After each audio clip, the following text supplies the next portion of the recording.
था धप्पा, मतलब रात प्रोग्राम बना होगा, मुझे पता नहीं क्या। तो गाइस यहाँ रुके हैं एक बार सीएनजी डलवाने के लिए।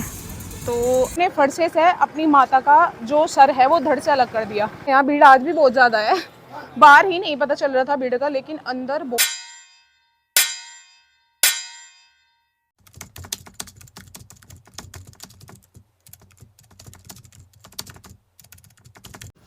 राम राम जी दोस्तों, स्वागत है आप सभी का हमारे एक और नए ब्लॉग में। तो गाइस सुबह का टाइम है, 7:30 बज चुके हैं और भाई फटाफट से नहा धोकर हम रेडी हुए हैं। आज भी उन्होंने सुबह सुबह मुझे बोला एकदम था धप्पा, मतलब रात प्रोग्राम बना होगा, मुझे पता नहीं क्या। मम्मी ने मुझे सुबह उठते ही कहा, मैं किचन में गई, मम्मी कहने लगी नहीं आज कुछ ना बना। मैं क्यों मम्मी? कहने लगी वहाँ नहीं जाएंगे। मैं कहा कहाँ? रात प्रोग्राम बनता रहा, मैं किचन में थी, मुझे नहीं पता कुछ भी, ना किसी ने बताया ही कि हाँ कहीं जाना भी है। मैं तो अपना आराम तो सो रही, मैं सोच तो रही जी मम्मी यार उठी, मैं कहा इतनी जल्दी कैसे उठी। तो फिर भाई पता चला कि आज हमें जाना है। तो गाइज खाना वगैरह नहीं खाया है, सब के पेट है, तो आप समझ गए होंगे कहाँ जा रहे हैं। तो गाइज हम जा रहे हैं प्राचीन मंदिर पुरा महादेव। ये देखो गाइज मौसम कितना बढ़िया हो रहा है, धूप नहीं निकल रही बिल्कुल भी, तो घूमने में जी भी बहुत ज़्यादा लगेगा। और रास्ते में गाइज लाक्सा ग्रह भी पड़ता है, अगर मौसम ऐसा ही रहा तो आते टाइम हम लाक्सा ग्रह भी जाएंगे। लाक्सा ग्रह भाई पड़ता तो पहले ही है पूरा महादेव से जाते टाइम, पर पहले दर्शन करके भगवान के फिर खाना वगैरह खा के तब लाक्सा ग्रह आएंगे, क्योंकि सारे के सारे भूखे पेट ही हैं। तो अब चलते हैं भाई, फटाफट से हो जाते हैं रेडी। अंकी उठाने में भाई तो 2 आदमी लग रहे हैं, यूँ नहीं उठता, पर इसका जी नहीं कर रहा है, यूँ रूस गया यूँ कह रहा मुझे क्यों नहीं बताया तुमने, उठ जा बेटा। तो गाइस यहाँ रुके हैं एक बार सीएनजी डलवाने के लिए। तो हम निकल लिए सारे के सारे बाहर। अंकी बाबूजी चल दिया घूमन और बोर में आज तो ये पूरी बाबा जी।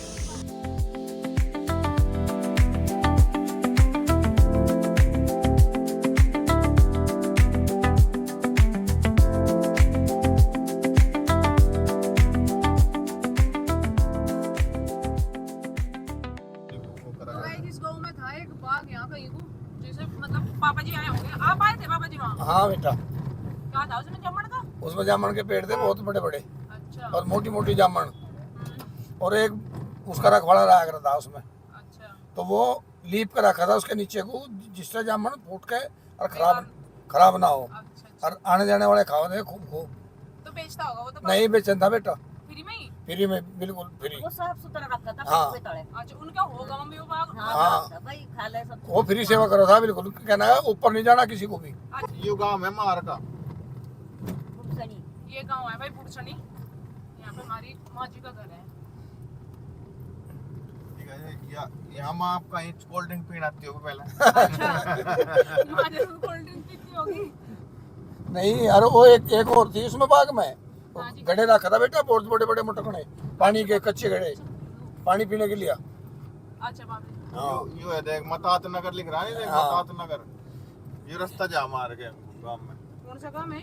मतनाथ नगर है, पुरसनी अलग है, मतनाथ नगर अलग है। अच्छा एक ही जगह है दोनों काम। हाँ जी। तो गाइस हम पहुंच चुके हैं भाई पूरा महादेव मंदिर पे। भीड़ नहीं है वैसे यहाँ? हाँ कह रहे सामान में ज्यादा भीड़ हो है मम्मी यहाँ। हाँ सामान में ही है। तो ये देखो भाई कितना बड़ा मंदिर है महादेव के। इधर से मम्मी। मतलब स्वामी भी इधर खुला है बिल्कुल। अरे हमको जाना है, हमको घूम के जाए जाओ। हाँ पिछली बार भी मम्मी घूम से के आए थे हम कहीं। हाँ स्वामी गेट में तो कभी सुधे बढ़ जा, एक बार हम सुधे बढ़ गए थे। अच्छा। तो चलते हैं गाइस और दिखाते हैं भैया आपको भी। उसमें दर्द दो राणा जी ले रहे हैं गाइस प्रसाद वगैरह। ले लो उसमें से, खुले प्रसाद तो वैसे हम गांव से लेके आए थे, लेकिन फूल वगैरह यहीं से लिए हैं। आज भीड़ बहुत कम है गाइस। यहाँ पे क्या होता है कि सावन के दिनों में ज़्यादा भीड़ रहती है, और ख़ासकर शिवरात्रि के दिन, क्योंकि यहाँ पे सभी जो कांवड़िया हैं वो जल चढ़ाते हैं सबसे पहले। और ये है भाई उत्तर प्रदेश के बागपत ज़िले में, तो ज़्यादातर जो कांवड़िया है वो यहीं पे जल चढ़ाने के लिए आते हैं गाइज। पहले यहाँ पे जल चढ़ेगा, फिर अपने गांव के जो मंदिर वगैरह है उनमें। तो इसके पीछे भी गाइज एक इतिहास है कि यहाँ पे जल सबसे पहले क्यों चढ़ता है।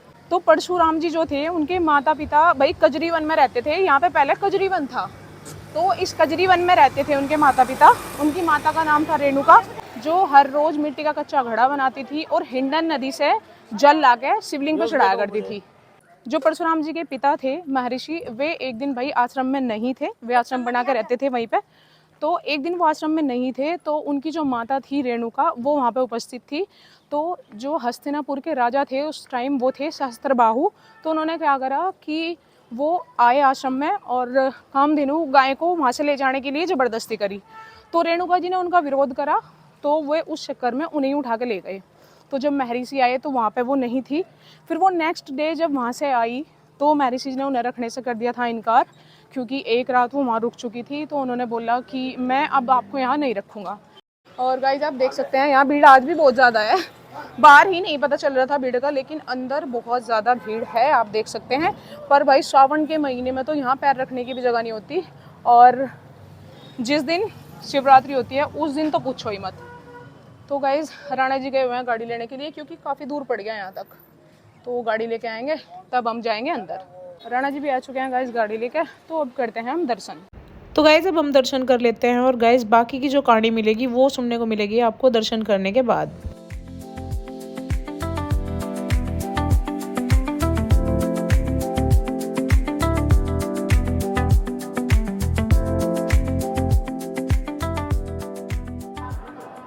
बाबा जी, अरे कहाँ बैठा है, कहाँ बैठे हैं आप? चलो जल्दी। आजा।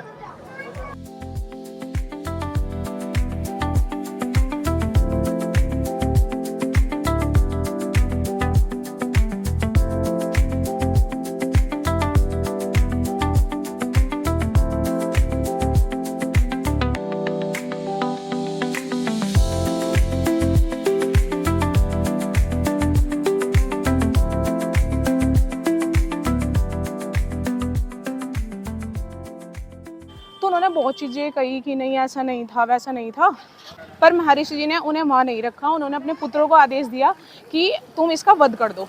तो जो बड़े पुत्र थे उन्होंने मना कर दी कि हम अपनी माता का वध नहीं करेंगे। लेकिन परशुराम जी जो थे वो अपने पिता के आज्ञाकारी पुत्र थे, तो उन्होंने अपने फरसे से अपनी माता का जो सर है वो धड़ से अलग कर दिया। तो उसके बाद फिर उन्हें बहुत ज़्यादा पश्चाताप हुआ। तो उन्होंने पश्चाताप करने के लिए क्या किया कि कजरी वन में वो तपस्या करने लगे भगवान शिव की। तो उसके लिए उन्होंने एक शिवलिंग की स्थापना की थी, और उनकी भक्ति से प्रकट होकर भगवान शिव ने उन्हें दर्शन दिए और उन्होंने कहा कि आप मेरी माता को पुनर्जीवित कर दो।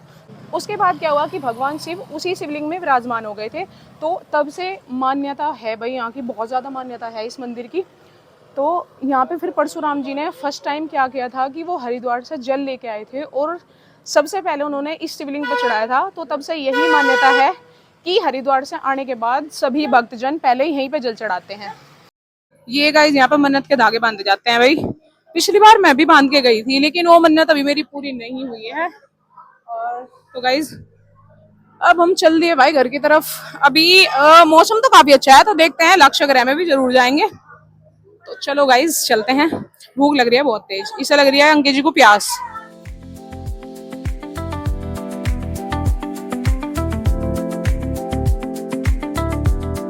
ये देखो भाई राणा जी पूरा व्यू ले रहे हैं यहाँ का पूरा। यहाँ लगा हुआ है भाई छोटा सा मेला, और सावन में ये जो मेला है भाई इस पूरे एरिया में लग जाता था, और इस बार यहाँ पे काम चल रहा है चिनाई वगैरह का, पता नहीं लगा गया है नहीं, पर सावन में यहाँ पे मेला बहुत ज्यादा बड़ा लगता है। तो गाइस हम पहुंच चुके हैं अमीन नगर सराय, जहाँ का घेवर भाई बहुत ज्यादा फेमस है, मवे का घेवर। तो जिसने खाया भाई एक बार कमेंट करके जरूर बताना। तो पिछले कुछ दिनों से मैं राणा जी को बोल रही थी बार बार, मैं कहा भाई घेवर खुआ दो अब तो। और पर भाई इधर का रूट नहीं है हमारा, मतलब बहुत दूर आना पड़ता है, लगभग 50 किलोमीटर के आसपास, 35 किलोमीटर। अच्छा, तो 35 किलोमीटर के आसपास आना पड़ा है भाई जिप जाके।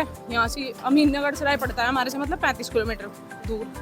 तो यहाँ का घेवर बहुत फेमस है भाई। आज लगे ला रहा, दोनों काम निपट गए, पूरा महादेव भी चले गए। और भाई घेवर यहाँ पे, मतलब घेवर की तो काफ़ी सारी दुकान है, पर जिया लाल है ना शायद, तो जिया लाल जी का फेमस है। सामने दुकान है भाई सीधे नाक की सूद। तो चलते हैं दिखाते हैं गाइस आपको भी। भीड़ रहती है ना राणा जी वहाँ, चलो भाई देखते हैं। तो गाइस यहाँ के काम नागरिक ने हमें बताया कि भाई क्वालिटी ज़्यादा अच्छी है नीलम स्वीट्स की, तो अब वहाँ जाएंगे भाई। उल्टा आना पड़ा हमें, इधर तो बताया कहीं मोड़ है वो, तो वो तो फिर आ गई है इधर ही जिधर हमने गाड़ी खड़ी कर रखी शायद। फिर यहीं आ लिया गाइस, हम जहाँ चले थे यह खड़ी गाड़ी, और भाई जो नीलम स्वीट्स है वो आ गई है। तो ये है गाइज नीलम स्वीट्स। यहाँ पे कुछ ज़्यादा भीड़ नहीं है। जिया लाल जी के वहाँ से पिछली बार जब राणा जी लाए थे तो वहाँ बता रहे थे बहुत ज़्यादा भीड़ थी। कैसा है? बढ़िया ना? ओके, ये वर्क कराया गाइज बैग और अब हम चल देते हैं। इसका टेस्ट देखा गाइज काफ़ी अच्छा था और भाई इसका रेट है 400 रुपये पर केजी के हिसाब से। पर क्वालिटी का अगर देखा जा तो दोनों की सेम ही है। पिछली बार जो खाया था वो भी ऐसा सही था और ये भी काफ़ी अच्छा है। तो गाइज जैसे कि हमने आपको बताया था कि मौसम अच्छा रहा तो हम लाक्षागृह भी जाएंगे। तो गाइज अब हम जा रहे हैं लाक्षागृह, तो उसकी जो वीडियो मिलेगी वो मिलेगी आपको नेक्स्ट व्लॉग में। तो आज की इस वीडियो में इतना ही, मिलते हैं नेक्स्ट व्लॉग में। तब तक के लिए हर हर महादेव।